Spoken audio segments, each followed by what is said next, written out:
Hello viewers, कैसे हैं सब। आशा करते हैं कि सब लोग अच्छा ही होंगे और नए नए जंग में आप शामिल भी हो रहे होंगे।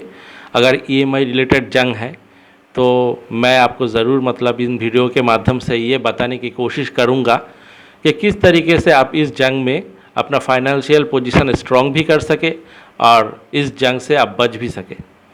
तो चलिए बिना देर किए शुरू करते हैं आज का नया टॉपिक कि रिकवरी एजेंट अगर आपका घर में घुस जाए तो आप क्या करेंगे।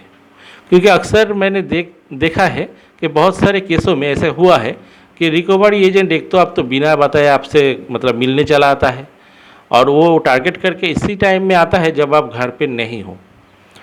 मान लीजिए कि आपका 1 महीना ही डिले हुआ है, आप विलफुल डिफ़ॉल्टर नहीं है, मतलब जानबूझ के डिले करने का कोई भी इरादा आपका नहीं है। फिर भी वो लोग क्या करेगा, आपका मतलब 10 दिन अगर डिले हो गया, 2 तारीख को ईएमआई काटने वाला था वो नहीं काटा, 5-7 दिन हो गया, तो आपसे वो इतना बदतमीज़ी कर लेगा ना कि मतलब क्या बोले कि पैसा ही वसूल हो गया, इतना बदतमीज़ी कर लेगा। तो मतलब इस बदतमीज़ी से बैंक को तो कुछ फ़ायदा नहीं होता है। फ़ायदा होता है, अगर होने का थोड़ा भी चांस है तो रिकवरी एजेंट का ही होता है और आपका तो बिल्कुल ही फ़ायदा नहीं होता है। अगर जागरूक कस्टमर है तो आपका थोड़ा फ़ायदा होगा, रिकवरी एजेंट का भी नुकसान होगा, बैंक का भी नुकसान होगा। क्योंकि अल्टीमेटली आपका डेटा जो है वो बैंक वालों ने ही तो लीक करके उन रिकवरी एजेंट के पास भेजा है, उन गुंडों के पास भेजा है, उन माफियों के पास भेजा है। बहुत सारा रिकवरी एजेंट ऐसा है जो मतलब सर पे कफन बांध के निकलता है कि कस्टमर से हम पैसा मतलब आज लेके ही आएंगे, भले ही कस्टमर का किडनी ही क्यों ना बेचना पड़े। इस टाइप का मतलब उन लोगों का मेंटलिटी होता है।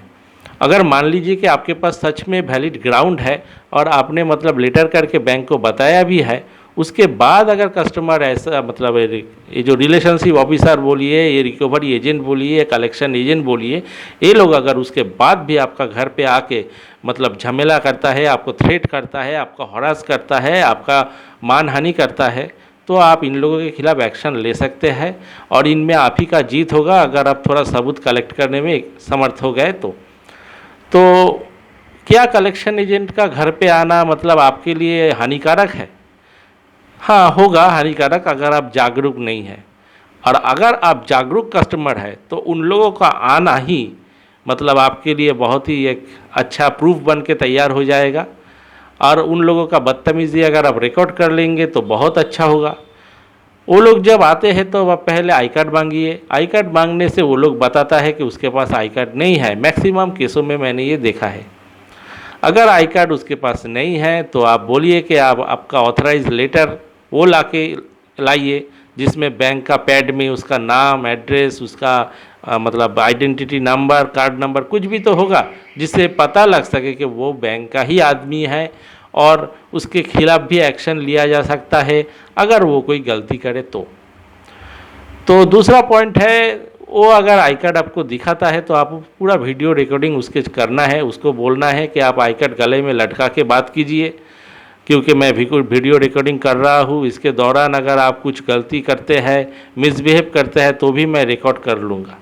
तो ये बात बोलने से ऐसा कोई मतलब रिकवरी एजेंट खूब कम ही देखा गया है जो मतलब आपके साथ बदतमीज़ी करने का साहस रखता होगा।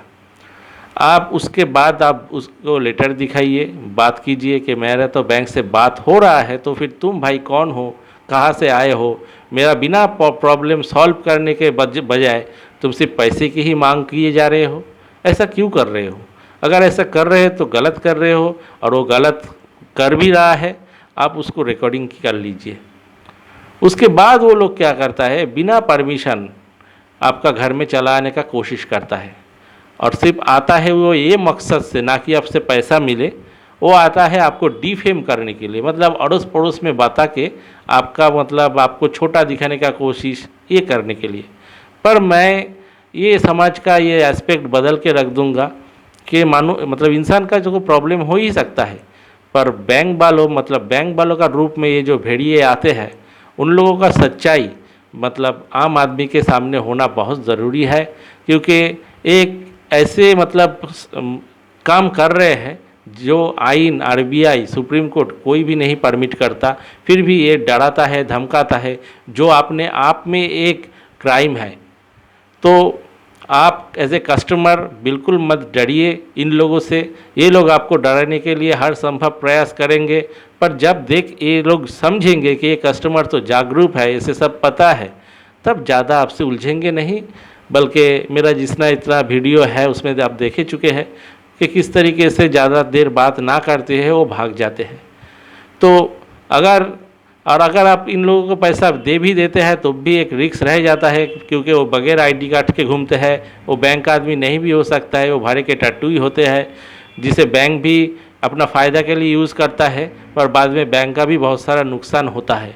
क्योंकि अक्सर देखा गया है ये सब लोग पैसा आपसे लेता है, पैसा लेने के बाद जमा ही नहीं करता, और जो भी पैसा लेता है उनमें उनका एक बहुत सारा मोटा कमीशन रहता है, जिसके चक्कर चलते हुए आप 6 महीना अगर इन लोगों को पेमेंट भी कर दे पार्ट बाय पार्ट, मान लीजिए कि आपका 10,000 EMI है, आपको इन लोगों ने 5,000 करके आप इनसे हर महीना देते रहे हैं, पर आप जब आपका स्टेटमेंट उठाएंगे लोन का, तब देखेंगे कि आपका लोन अमाउंट कुछ भी नहीं घटा, उल्टे बढ़ गया है।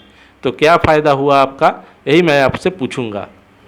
तो बगैर आप जाने पहचाने किसी को घर के अंदर घुसने मत दीजिए।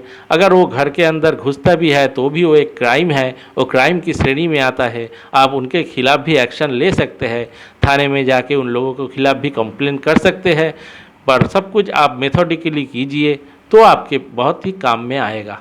यही मेरा बताने का उद्देश्य है। आप डरिए इनसे बिल्कुल नहीं है। अगर आप डर जाएंगे इनसे तो बहुत प्रॉब्लम हो जाएगा, आपका लोन भी क्लोज़ नहीं होगा और आपका EMI ज़िंदगी भर चलता रहेगा।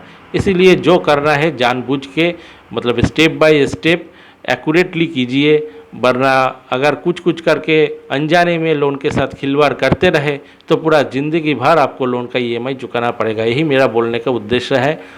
और जुड़े रहिए हमारे साथ जानने के लिए ऐसा नया टॉपिक, और हमारे वीडियो देखने के लिए बहुत बहुत शुक्रिया। Thank you very much viewers.